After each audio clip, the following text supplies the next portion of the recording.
Nigerians and every well-meaning individual should be concerned about the consistent killings in the land, especially the recent massacre in Yelwata, Benue State. The news crew of the Catholic Television of Nigeria went into the streets of Abuja to speak with the people on the impact of the tragic incident and the way forward.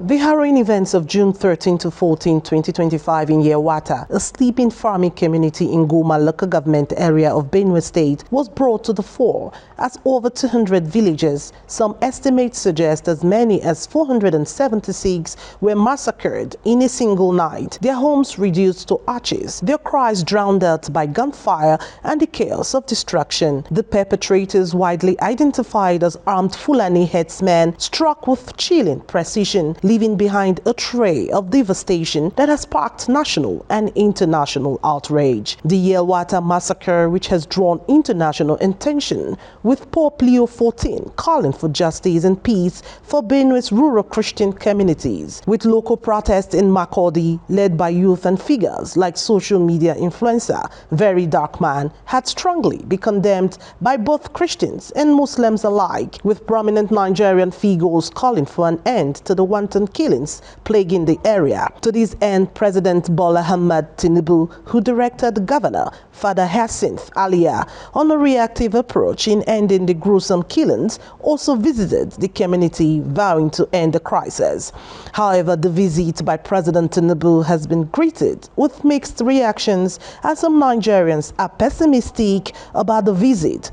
Others are optimistic, hoping for an end to the crisis. To this end, CTV crew sought the views of some residents in the FCT on the president's visit. Surely there is going to be a change. There will be a change in the sense that the commander-in-chief himself was in Benue, all the service chiefs were in Benue, and in an open space, he gave his directives on what he expects them to do. And if you follow it up, surely there will be significant changes in the security situation in that state. It's a welcome development because it's the number one citizen. We all know what happened in Benue State, and we also saw what happened in Benue State. So for him to pay visit to Benue State, he tried. But let him deploy more security, and also let him also mount some security checkpoints in all local government. Anything can happen. If the demand is serious, they know how to take security issue matter so that they will solve all this problem. But tomorrow we have they don't kill another people for another state. Next tomorrow we have this place. Next tomorrow we have this place. And as somebody that are doing this kidnapping people. If we say we have very good security, anything cannot happen for anywhere. Yet, despite the presence of security agencies across Benue State, not a single suspect has been apprehended as the bloodbath continues unabated, prompting call from different quarters on the resort for self-defense by the communities against the invaders. They are saying that communities should begin to organize themselves in a manner that when the attackers come, they will be able to react, at least to give the security forces time to come for their assistance. They should be able to hold the attackers back because the reaction time of the security forces also matter.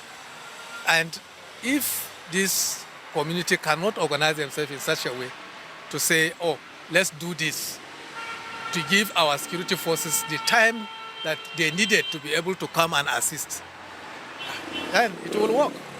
It will work, and it will even give the community a sense of belonging, a sense of togetherness to defend their common interests. It will work. It's good. Government knows what to do.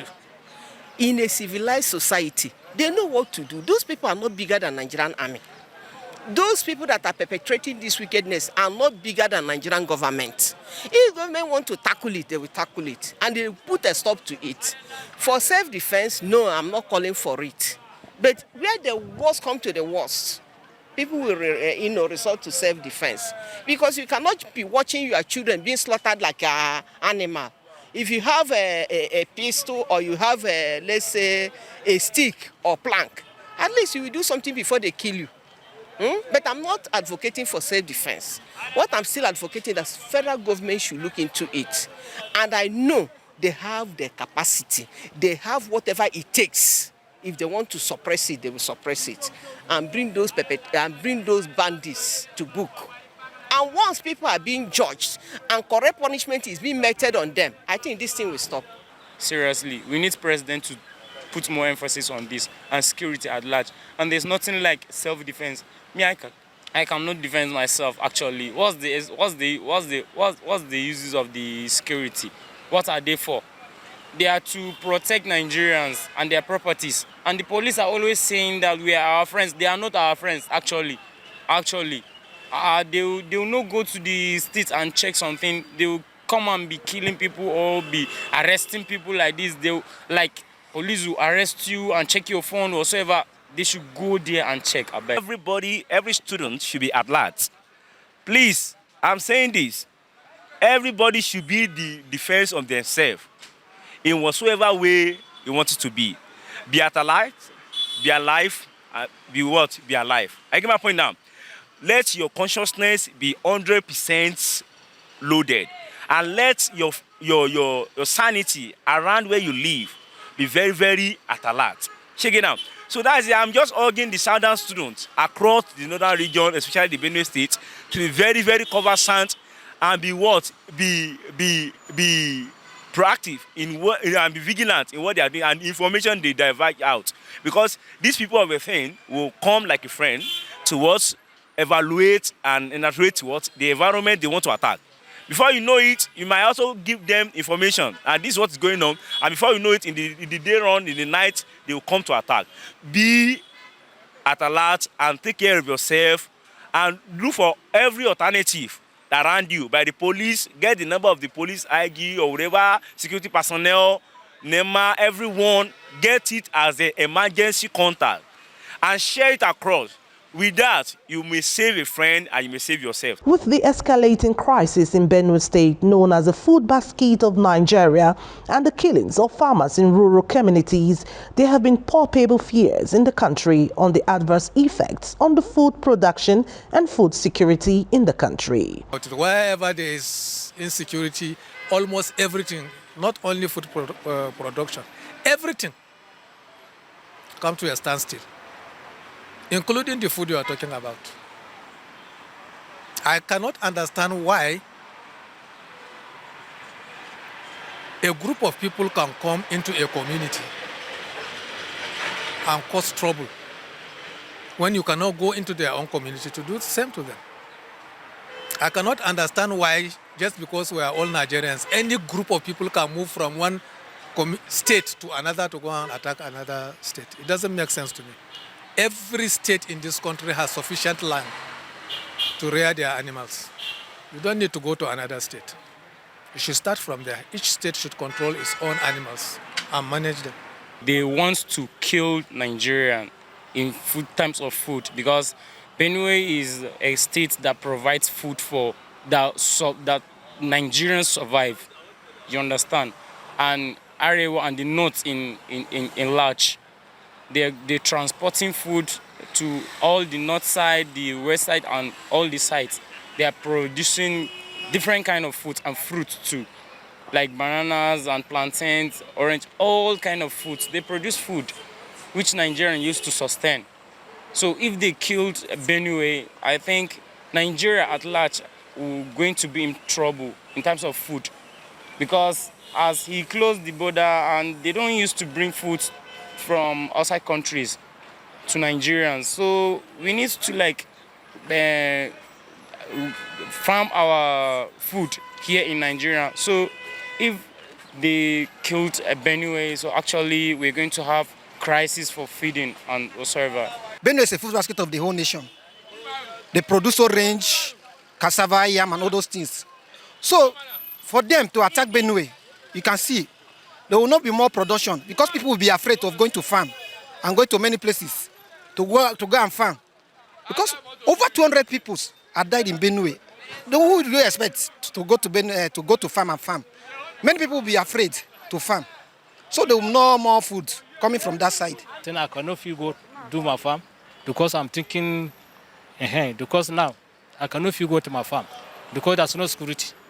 You understand? So that's why the moment we must get problem for the food. Let's say like Niger, it's not everybody that are doing farming. Sokoto, that's not everybody that is doing farming. Both Zamfara, because there's no security, all these kidnapping people. Don't surprise whether or not the people there inside the town, I think they killed themselves. Nobody knows, it's only God. So the only thing I will tell Mr. President, she very, very serious about the security issue everywhere. It will affect. It will affect. Not because the president is going there. It doesn't matter. But for the fact that there is no security, if I am a farmer, I will look for another job. Okay. I cannot be in a situation whereby I am producing something that is not just consumable by myself alone, something that is going wide to the rest of the nation, and yet I am not safe in doing that. There is no way I would rather just be in my home and then have my little farmland and feed myself and my family. But you see, we cannot have a broad supply of food products if we don't have security. It's just security for now. With President's visit in the area and the collaboration with all the relevant stakeholders in providing a lasting solution to the area, Nigerians are watching to see the outcome of that visit and a possible peace in the state again. In Abuja, Ijoma Ekwosi reporting for CTV News.